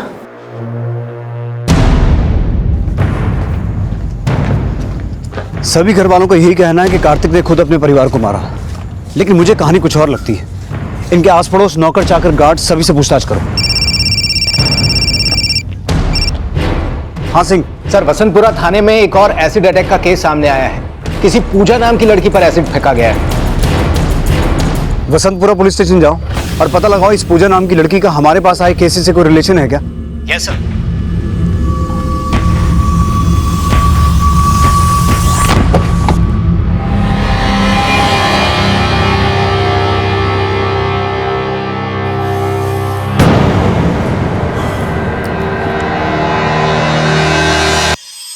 अब्बू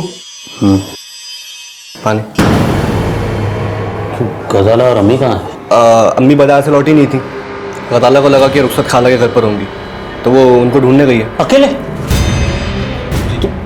तूने उसे अकेले क्यों जाने दिया? अब्बू, गजाला को मैंने रोका था और मैं बोला साथ चल रहा हूँ। पास में क्या रुखसत खाला का घर जो अकेले भेज दिया उसे? हाँ अब्बू, पर वो मुझे लेकर नहीं गई। मैंने अरशद, तुम्हें उसके साथ जाना चाहिए था। तुम्हें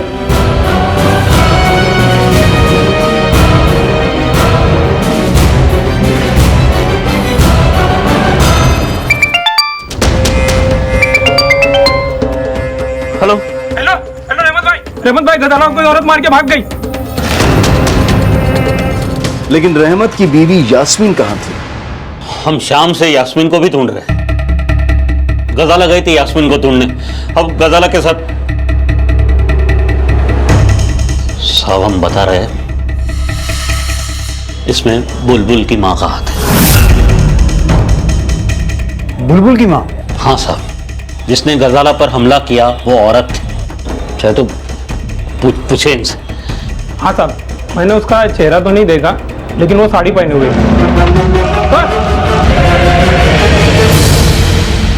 सर, रहमत बकवास कर रहा है, झूठ बोल रहा है, अपना किया हुआ वो बता नहीं रहा है और बुलबुल के पापा के साथ मुझे घसीटने की कोशिश कर रहा है। ठीक है सर, यास्मीन का फोन कल दोपहर से बंद है और ऐसा कोई लीड भी नहीं मिल पा रहा जिससे ये पता चले कि यास्मीन पे भी अटैक हुआ हो। एक तरफ पुलिस रहमत की बीवी यास्मीन के गायब होने का राज पता कर रही थी और वहीं दूसरी तरफ गजाला के होश में आने का भी इंतजार किया जा रहा था और तीनों एसिड अटैक से जुड़े केसेस को भी पुलिस चौतरफा इन्वेस्टिगेशन में जुटी थी और जल्द ही पुलिस को आलोक से जुड़े कुछ राज पता चले। सर मैं मानता हूँ मेरी बहन को कंपनी में हिस्सा चाहिए था, लेकिन उसको सिवाय किचकिच के कुछ नहीं आता था, इसलिए बाबूजी उसको धंधे से दूर रखना चाहते थे और अब उसे बेटे और पति समेत हमेशा के लिए दूर कर दिया। तुम्हारा बड़ा भाई तो कुछ कर नहीं सकता, इसलिए अपने पिता की संपत्ति के अकेले मालिक तुम ही बचे। सर आप जैसा सोच रहे हैं वैसा कुछ नहीं है। हाँ अगर इंदू का बस चलता तो वो मारने में देर न लगाती। तुम्हारी आंखों में लाल मिर्ची फेंक के उसने नमूना भी दिखा दिया था, इसलिए तुम्हें लगा इससे पहले वो तुम्हारा गला पकड़े, तुम ही ने उसे। सर मैंने उसको नहीं मारा है। हमें तो ये लगता है कि बुलबुल को भी गायब तू नहीं करवाया है और रहमत खान से झूठ बुलवाया। सर ऐसा कुछ भी नहीं है। शिल्पी और प्रीति को जानते हो? शिल्पी और प्रीति, पूजा भी है और इन तीनों लड़कियों पे एसिड फेंका गया है और इन तीनों लड़कियों का तुम्हारा और तुम्हारे पिता की कंपनी के साथ कनेक्शन है और इन तीनों के साथ तुम ही डील करते थे। एक मिनट, आप कहना क्या चाहते हैं? यही कि इन लड़कियों पे एसिड तुम ही ने फेंकवाया है। आप कुछ भी बोले जा रहे हैं। लेकिन तीन लड़कियों का तुम्हारे पिता और तुम्हारी कंपनी के साथ कनेक्शन होना महज एक इत्तेफाक तो नहीं हो सकता। सर ये एक इत्तेफाक ही है, हो सकता है इनके पीछे वो कार्तिक का हाथ हो और उसके सुसाइड करने की वजह भी यही हो। अच्छा हाँ सर, वो दिखने में जितना भोला भाला था एक्चुअली में उसका कैरेक्टर उतना ठीक नहीं था। एक लड़की ने उस पर मोलेस्टेशन का केस भी डाला था। कौन लड़की? लड़की का नाम मुझे नहीं पता, इंदू दीदी ने मेरे को बताया था, इसलिए उसके साथ ऐसा बर्ताव करती थी वो। जिस पर आरोप लगा रहे हो वो भी मर चुका है और जिसे गवाह बता रहे हो वो भी मर गई है। मतलब उन सबको मारकर अपने आप को बचाने का तरीका सुझा रहे हो। सर मैंने किसी को नहीं मारा है और यही सच है।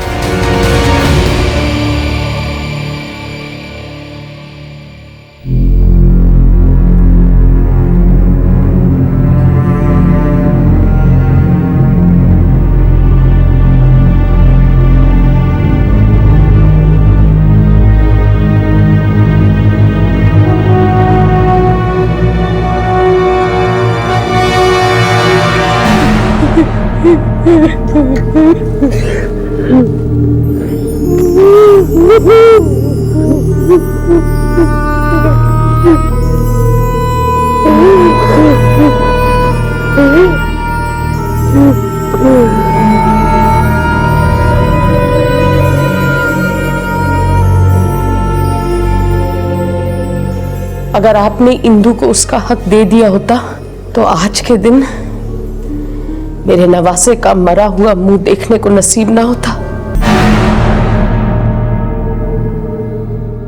इस नंबर पे एक बार कॉल करके देखो, किसका नंबर है पता लगा। सर इस रिपोर्ट के हिसाब से तीनों की मौत जहर खाने से हुई है और सर फॉरेंसिक रिपोर्ट के मुताबिक खीर के बाउल में जहर मिलाया गया था।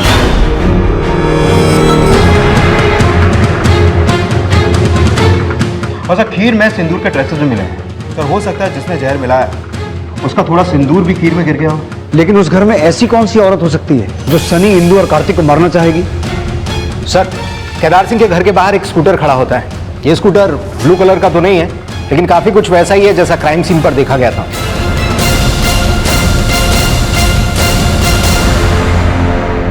किसका है? साहब हमने बोला ना, हमने खीर में जहर नहीं मिलाया था। अच्छा वो स्कूटर UP XX 486R तुम्हारा ही है ना? हाँ साहब, लेकिन आप हमारे स्कूटर के बारे में क्यों पूछ रहे हैं? 15 दिन पहले तक वो स्कूटर नीले रंग का हुआ करता था, अभी उसका रंग बदलवा लिया है। क्यों? अरे साहब वो गंदा हो गया था, इसीलिए बदलवा दिया वो। तुम्हारा वो स्कूटर उन लोकेशंस पे देखा गया जहां प्रीति और शिल्पी पे एसिड फेंका गया था और एक और लड़की पूजा, उसका कहना है कि उस पे एसिड किसी औरत ने फेंका। वो एसिड तुम्ही ने फेंका ना? बोलो।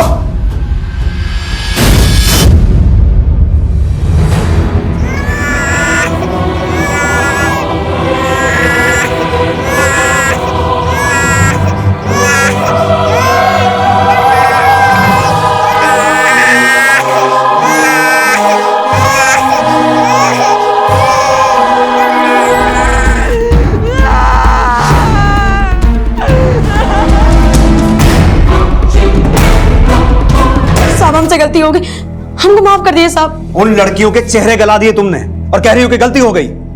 क्यों फेंका एसिड? साहब हमको पैसे मिले थे उनके चेहरे पर एसिड फेंकने के लिए। किसने दिए पैसे? वो साहब डॉक्टर गजाला गजाला रिकवर कर रही है। आई होप वो जल्दी होश में आ जाएगी।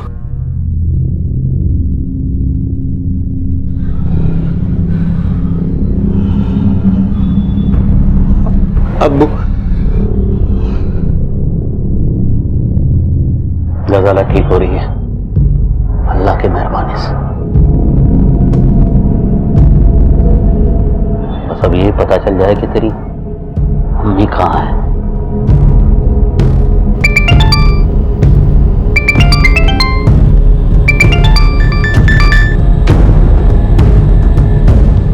जी भैया जी। कहाँ है तू?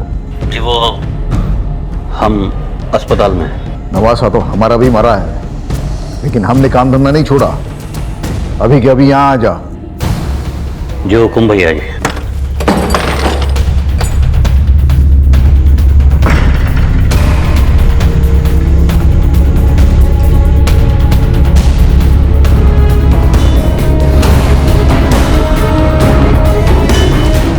ऋचा कहाँ जा रही हो? ऋचा सुनो बात। ऋचा क्या हो?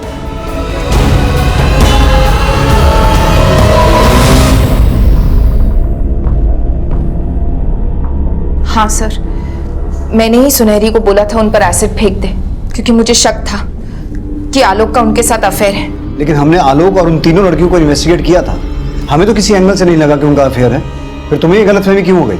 आलोक उन्हें घर लेकर आता था और बाबूजी से मिलाने के बहाने मुझे चिढ़ाता था। वो लड़कियां मुश्किल से 1 या 2 बार तुम्हारे घर आई होंगी। सर, मैं आलोक को एक ही नजर में पढ़ लेती हूँ। सर, ऋचा के शक करने की वजह मैं खुद हूँ, लेकिन हमारे रिश्ते में आग लगाने का काम इंदू ने ही किया था। मेरे चेस्ट पे स्किन इन्फेक्शन है सर। शादी से पहले मेरे पेरेंट्स ने आलोक के घर वालों को ये बात नहीं बताई थी, लेकिन इंदू को शक हो गया था और मेरी सुहागरात वाले दिन। Richa, I am sorry. मैंने इन्हें समझाने की बहुत कोशिश की, लेकिन ये लोग तसल्ली करना चाहते हैं। तसल्ली तो करेंगे ही। हाँ, हमारे खानदान के आने वाले वारिस को अगर ये बीमारी लग गई तो दिखा दो क्या बीमारी है।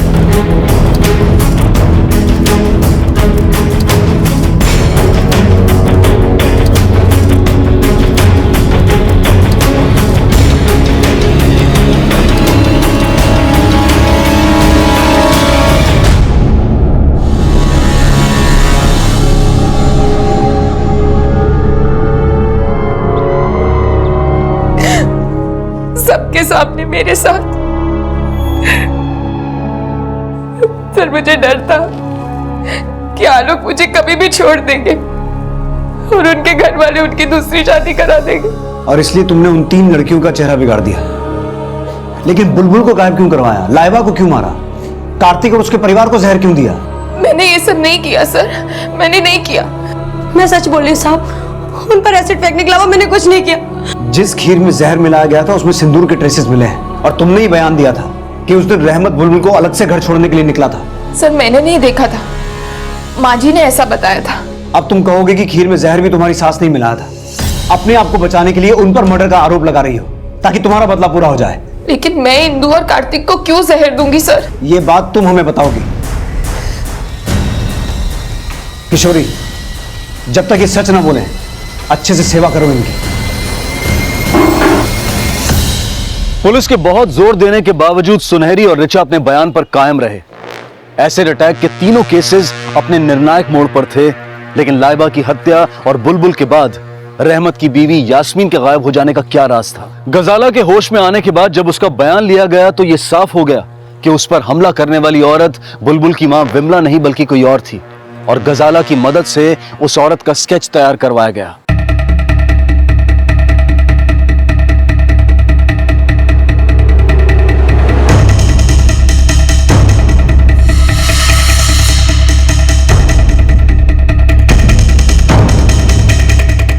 कौन है ये? पहचानते हो इसे? नहीं। नहीं जानता। जिस एरिया में गजाला पर हमला हुआ वहां इस औरत के बारे में पूछताछ करो, शायद कोई लीड मिले। सर, मैंने यास्मीन के कॉल रिकॉर्ड दोबारा स्टडी किए। उसके फोन से एक नंबर पे लगातार कॉल हो रहे थे, ये देखिए सर। और जिस दिन वो गायब हुई उसके एक रात पहले भी यास्मीन ने इस नंबर पे कॉल किया था। किसका नंबर है? सर ये नंबर जमाल कुरैशी के नाम बिजनौर के एड्रेस पे रजिस्टर्ड है। इस एड्रेस पे जाओ फौरन। सर।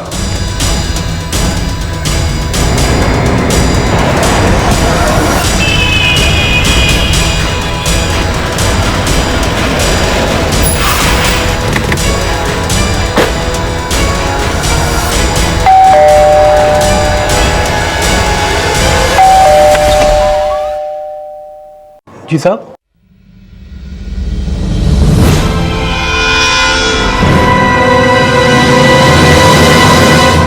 साहब मैंने कोई गुनाह नहीं किया सिवाय इसके कि अपने शौहर को छोड़कर मैं जमाल के पास चली आई। अपने बच्चों के लिए भी तुम्हारे अंदर कोई प्यार नहीं बचा था? मैं अपने बच्चों से बहुत प्यार करती हूँ, लेकिन मुझे ये नहीं पता था कि रहमत अपनी वफादारी को साबित करने के लिए इस हद तक गिर जाएगा कि लाहिबा को मार डालेगा और गजाला पे भी। यास्मीन, अगर ये सब तुम्हें पता था तो हमें पहले क्यों नहीं बताया? मुझे सिर्फ शक था। मुझे तो ये भी लगता था कि बुलबुल को भी रहमत ने ही गायब किया है। वो बहुत ही गिरा हुआ इंसान है और उसका तो दूसरी औरत के साथ चक्कर भी है। चक्कर? किस औरत के साथ? वो तो नहीं पता, लेकिन मैंने उसे कई बार एक औरत के साथ देखा है।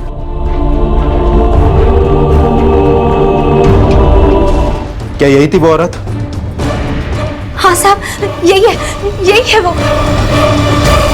अब हमारा किसी औरत के साथ कोई चक्कर नहीं था साहब।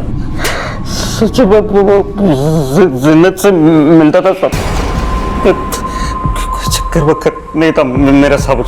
तेरा चक्कर नहीं था तो मिलता क्यों था उससे, और उसे पहचानने से इनकार क्यों किया था पहले? मजबूर थे सर, हम कुछ बोलते तो आप हमारे बेटे को अंदर कर देते। बेटा, जिस औरत ने आप पे हमला किया था आप उसका स्केच बनवा सकते हो? हाँ सर। शर्मा। सर।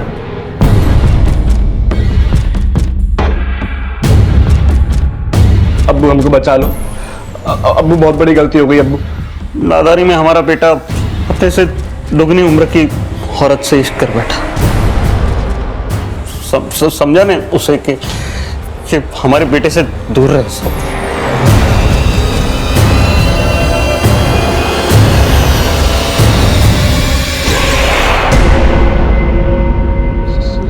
सर अब्बू हमारे रिश्ते के खिलाफ थे, तो हमने और जीनत ने सोचा कि हम अगर सबको मार देंगे तो अब्बू की सारी जायदाद मेरे नाम हो जाएगी और सर हम शादी कर लेंगे। तो इसकी जायदाद के लिए तुम इसे बरगला रही थी? लाइबा को भी तुम ही नहीं मारा? रहमत ने अपने बेटे अरशद और जीनत के खिलाफ तो जबान खोल दी थी, लेकिन अरशद और जीनत का कार्तिक, इंदू और सनी की हत्या से कोई लेना देना नहीं था, और ना ही बुलबुल को गायब करने में उनका कोई हाथ था। तो फिर इसमें हाथ किसका था?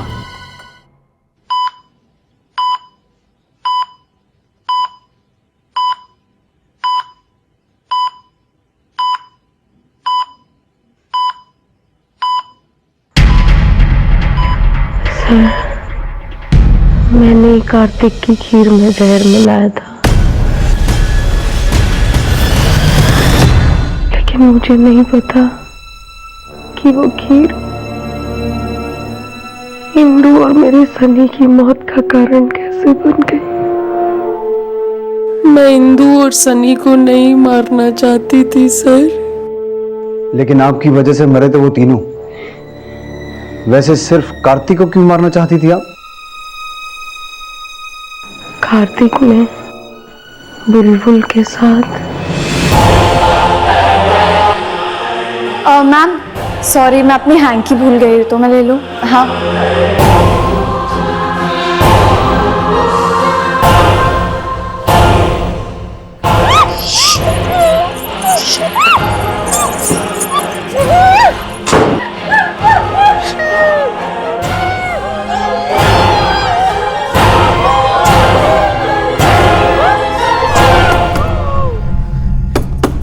कार्तिक ने बहुत देर तक दरवाजा नहीं खोला और जब खोला तो वो झूठ बोलने लगा।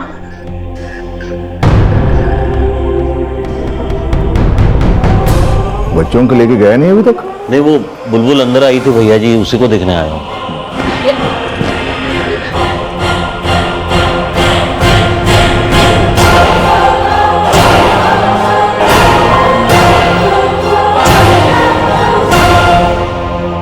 हमने रहमत खान को आपसे झूठ बोलने के लिए बोला था।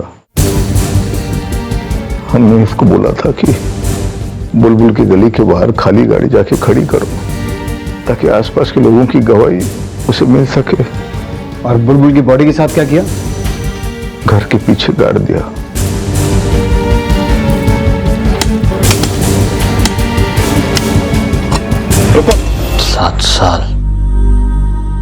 सात साल की उम्र से हम भैया जी की वफादारी कर रहे हैं। भैया जी ने हमें बताया कि बुलबुल गलती से फिसल कर गिर गई और उसका सिर मेज से टकरा गया। नहीं जानते थे सब, हम सचमुच नहीं जानते थे कि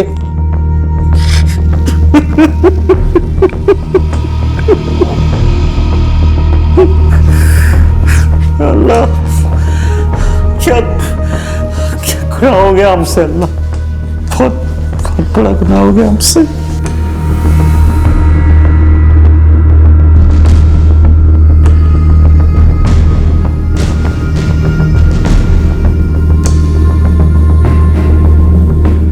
जिस इंसानियत की इंसान से उम्मीद की जाती है वो अक्सर भूल, गलती और अपराध के नाम से अंदर का इंसान भी मार देती है। माना कि अपना किया सबको भुगतना पड़ता है, लेकिन जो शिकार बनते हैं उनकी आप बीती किसी भूल के सुधार, गलती के पश्चाताप और अपराध की सजा से भी बदली नहीं जा सकती। इसलिए जरूरी है कि किसी को दोषी बनाने से पहले हम अपने जमीर को कभी अनसुना ना करें। इसी विचार के साथ अब मैं अनूप सोनी आपसे विदा लेता हूं। फिर मुलाकात होगी अगले एपिसोड में एक और चौंका देने वाले केस के साथ। तब तक अपना और अपने परिवार का ख्याल रखें और देखते रहें क्राइम पेट्रोल डायल 100। सबक एक को सीख हम सबको। जय हिंद। इस तरह के और भी एपिसोड देखने के लिए हमारे चैनल को सब्सक्राइब करें और बेल आइकन दबाना ना भूलें।